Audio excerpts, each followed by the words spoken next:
A 7-1 start to year number 9 has put us in a phenomenal spot trying to get to the playoffs for a third year in a row.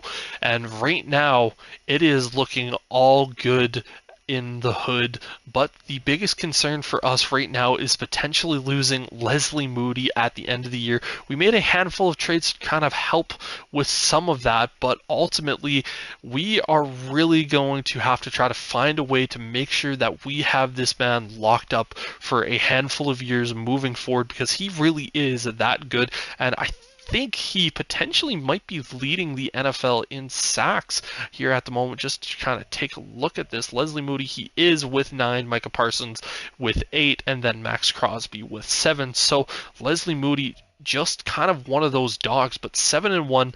Let's try to get this thing back to the Super Bowl for the second time in this career mode. But yeah, so the way that we typically do things, if you are a first-time viewer, is we sim every single game. We stop and take a look at the stats if we get a win or when there's a significant mile point. But since we are halfway through the year, the next time that we will stop to take a look at stats is at the very end of the year. So hopefully we get a bunch of wins so that we can take a look at that, make it back to the playoffs, and such and such. Continuing on with our dominant performances over the Cowboys over the years, it doesn't change at the start of episode or part 2 of season number 9. This time we beat them 31-23. Lance Klein, again, just kind of having a day. Justin Pearson had himself a really good day, but he did get sacked 3 times, and we did get an interception. Jefferson was definitely one of the main reasons why we were winning in that one with the 2 TDs, and Meadows finally having a little bit of a better day, still not getting his first ever touchdown. Funny enough, our backup tight end, who was also a rookie, Nate Logan, gets his first touchdown before Josh Meadows, so annoying there. LeBlanc and Morrow giving up the sacks. McClendon leading the team in tackles. But then take a look here. Glenn Bolden finally kind of having a little bit more of a day that we're used to. Norwood with a sack, and then Leslie Moody also getting one, and then the interception from Jeffrey Whittington. Another week, another divisional opponent, and another win, 28-14 in this one. Lance Klein, the 2 passing touchdowns, the 1 interception, and he did get sacked once, but we also got Colin Walkerson getting him on the ground once, and Bryce Jefferson, he's just making a statement year. Metcalf again continuing on with his good year, so our running game is really, really going off. Dion Fitzsimmons has just been such a amazing pickup, and Josh Meadows, I just don't know what's happening, man. He kind of has that Gabe Davis effect, where some weeks where he could potentially be the best receiver on the field, and then there's other weeks where he's just completely hidden. Darius LeBlanc gave up a sack in this one. Whitington lead the team in tackles with 10. Stephen Norwood gets the sack in this one, and no interceptions given up. So we are finally able to get back into the win column after a 2-game losing streak, but we were able to now beat the San Francisco 49ers 28-21. So some pretty close games over these last couple of weeks. Lance Klein finally had himself a little bit of a better day as opposed to the last couple of weeks. Brock Purdy, we were able to get after and get a sack, or get an interception and a couple of sacks. Lance Klein, not going to be upset with that type of day. And Jefferson, again, he's going for records, man. That's all I can really say. Shelton got 1, Fitzsimmons got 2, Meadows still not able to get that first interception or that first touchdown unless I missed it over one of the weeks. No sacks given up. Whitington leading the team, and taking a look at the sacks. Bolden, Norwood, and Green all getting it. Unfortunate that it seems like Leslie Moody just a little bit slowing up at this point, but Luke Wilson able to get the interception in this one. So just taking a look here at the playoff picture before we start to get into some of that. We do have the first overall seed, but unfortunately looking at that Minnesota Vikings team with that second seed right here at the moment. So it's going to be really interesting to see kind of what happens there. But the Buffalo Bills hold the number 1, while the Baltimore Ravens hold the second. A team that we beat in the playoffs last year in the divisional round, we also were able to beat here in this week, 28-21. Familiar face Luke Hunt also on this team, but Lance Klein having himself a good day, was sacked twice. I do kind of want to take a look here at Luke Hunt. He did have a pretty half decent day against us. You know, if you've been watching the series for a little bit, you know Luke Hunt was one of our top guys for years and years and years, and it was tough for us to trade him away, but you know what, I feel pretty happy with kind of the way things have gone. But Bryce Jefferson, man, again, he's trying to break records this year. Dion Fitzsimmons, 100 yards, 2 TDs, and Josh Meadows again having a little bit of a better day, but unfortunately Lamar Shelton not necessarily having as good of a day, getting throughout the air against his old team. Sacks given up, Morrow and Coleman. Taking a look at the defensive side of things, Whitington with the team lead in tackles, and then looking at sacks, Leslie Moody with a sack and a half, and Norwood with a sack. No interceptions on the day. Continuing on with the good run of form as of late, 31-21 victory over the Los Angeles Rams. Lance Klein, again, he's just playing really, really well. And you know what? Sam Howell, the quarterback that we had in year number 1 that we ultimately elected to trade away in favor of Lance Klein, didn't have necessarily a bad day, but got sacked twice in this one. And Bryce Jefferson, kind of one of his more down days, I should say, in terms of that. But Lamar Shelton, my goodness, 148 yards, 2 TDs. Desmond Fitzsimmons with the 54-1. Josh Meadows, he's going to end the season without a touchdown, I swear, which is going to be so annoying. And Zerma gave up the 2 sacks. McClendon led the team in tackles, and then Leslie Moody with 2 sacks, and Bolden also getting a sack. So he's just definitely having himself a down year this year, which is frustrating to say the least. But Jeffrey Whitington, I believe, with his 2nd interception on the season. So if we win this game against the Cleveland Browns, I think that ultimately guarantees us the NFC. I think we already have it locked up because we do have that game over the Vikings. We did beat them earlier in the year, so I think we already have it locked up for sure. But yeah, I think the Y ultimately says we've ultimately won it, but it would be nice to finish the season off with nothing but victories as well, and just kind of go, I guess, 14-3. Definitely not the type of game that we would have wanted to have, only beating the Browns 13-10 in this one. Let's see what happened. Lance Klein just not having a great day all around, but Jacob Freeman, only the 118 yards, did get the 1 touchdown, the no interceptions. Klein did have the interception and the touchdown, but we did get after Freeman a little bit more in this game with sacks. Bryce Jefferson, again, enough said. And then Josh Meadows leading the team in receiving yards, but nothing stellar really there. Again, it was mostly a day of kicking.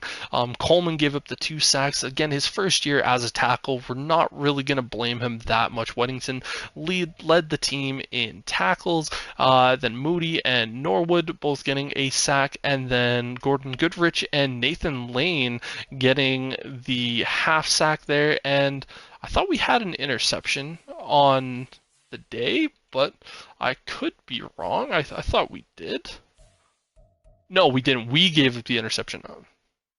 Our final regular season game of the year continued on with the trend that we've seen ultimately in this season, winning 38-18, just continuing on with this good year. And Lance Klein, again, I guess just kind of having a so day, 180, the 1 TD, the no interceptions. Bryce Jefferson, again, kind of doing his thing, 87 yards, 2 TDs.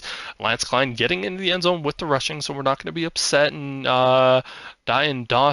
Dyson getting in for a rushing touchdown. Lamar Shelton getting the 1 receiving touchdown. And I do believe that means that Josh Meadows ended the year without a touchdown receptions. We're going to have to take a look at that. No sacks given up. Leslie Moody tied for the lead in tackles with 7 with Whitington.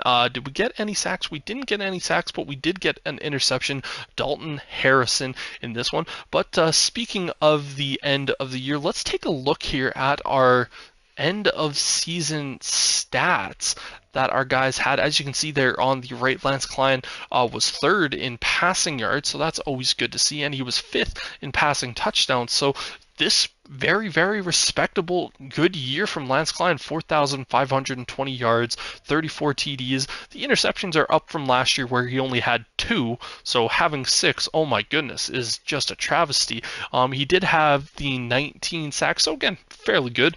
Bryce Jefferson, surprisingly not as many rushing yards as I thought he probably had leading to the end of the year, but the rushing touchdowns, absolute machine. And we had a lot of rushing touchdowns on this year. Like our 2 backup running backs and Metcalf and Dyson combined for 8, and then our fullback combined for 4, and then Lance Klein had 2 additional. Looking at the receiving yards in this year, Lamar Shelton and Fitzsimmons, both fairly similar in terms of yards and reception. Shelton had 1 more catch for 40 more yards in this one, but he had far less TDs. Shelton had 8 to Fitzsimmons 15. Stoudemire, pretty good, but Josh Meadows, I guess, he did eventually get 1 receiving touchdown, so that's good, but a little bit down, I would say, especially with Fitzsimmons playing as well as he did, and he was ahead or behind him on the depth chart, but still good, to say the least. But taking a look at this, Zerma gave up 5 sacks with LeBlanc. Coleman, playing pretty much half the season, gave up 4. So, if you kind of look at that trend, he realistically would have given up 8 if he played a full year. And then Whitehead, after coming here at the halfway mark, did have the 1 sack given up. Taking a look here at the defense, Whitington led the team in tackles with 106. Taking a look here at our leaders in sacks, Leslie Moody, 15.5.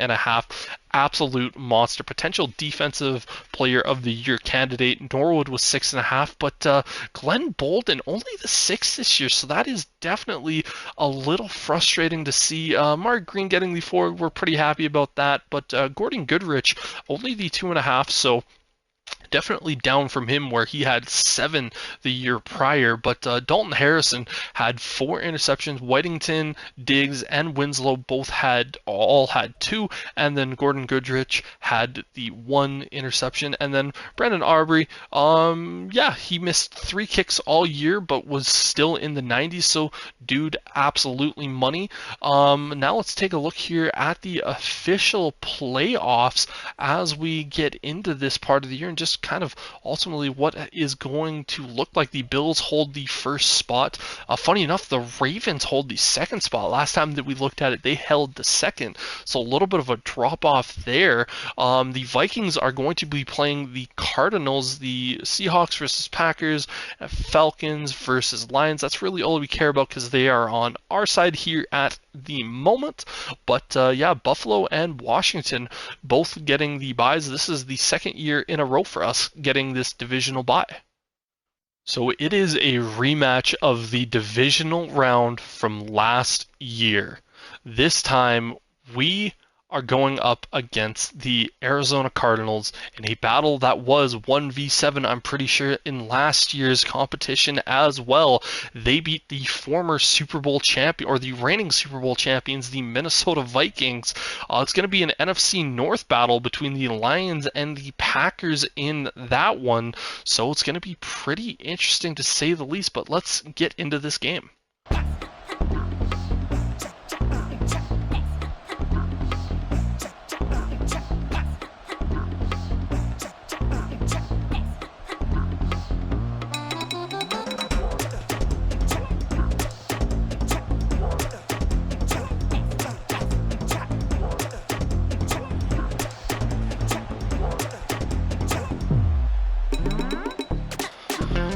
We were indeed able to beat the Cardinals yet again in the divisional round. It's pretty much they don't want to see us in the divisional round of the playoffs, and it was a close game. At some points, I was definitely start to get a little bit worried, but let's take a look here at the playoff stats, or the player stats. Lance Klein and Eric Sherman both actually having some pretty decent days, but Lance Klein, without a doubt, having the better of the two. Jefferson, again, having himself a pretty average day for him, I'd say. 17 rushes, 73 yards, no TDs, but receptions, Desmond Fitzsimmons having himself a pretty good day, I should say. Stoudemire, not doing too bad, but again, Lamar Shelton not really having a great game against his former team. But how did Luke Hunt? Again, Luke Hunt didn't really have much of a great day against us as well in this one, so neither of them really playing all too terribly great, but Meadows just not really having that great of a game. Zerma and Morrow gave up sacks in this one, and then take a look at the leader in tackles, that is Whitington. How many sacks were we able to get? Glenn Bolden with one, Norwood with one, and Moody with one, and no interceptions on the day. So let's see who we are facing off in the conference final. We will be facing off against the Detroit Lions, who they had to beat the Atlanta Falcons and the Green Bay Packers, so they are going to have to go through us if they're going to want to make it to the Super Bowl. The Cincinnati Bengals are facing off against the New York Jets, so this is without a doubt going to be something to keep an eye on, making it to the conference championship game 2 years in a row. And I should mention this, the last time that we had 2 years in a row of making it to a conference championship, the second year that we were there, we ultimately made it to the Super Bowl. So let's see if we can finally get back to the Super Bowl after so many years.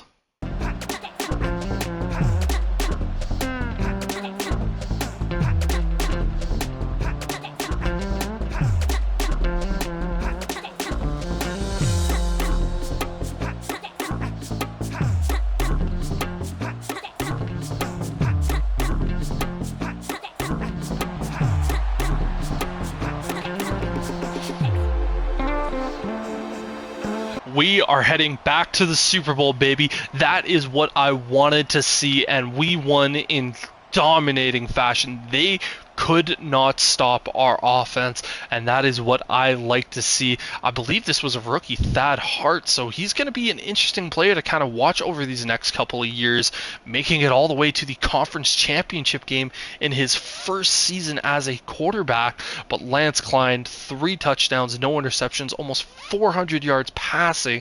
You love to see it. He actually led the team in rushing as well. He said, I am going back to the Super Bowl, but as you can see on the right of the screen, Bryce Jefferson got hurt. He did get a rushing touchdown, but Zaire Metcalf stepped in and got those 2 rushing touchdowns. I really hope this isn't serious, because we do not want to lose him for the Super Bowl. Take a look at the receiving game. Lamar Shelton, phenomenal. Stoudemire played quite well, and then Fitzsimmons also doing fairly well here as well, and Josh Meadows, for what it's worth, also having himself a good looking day. No sacks given up by our team in this one. Whitington led the team, or tied in the team for tackles with McClendon. And how did we do for sacks? McClendon, the only player getting a sack, and no interceptions. But man, we are going to the Super Bowl.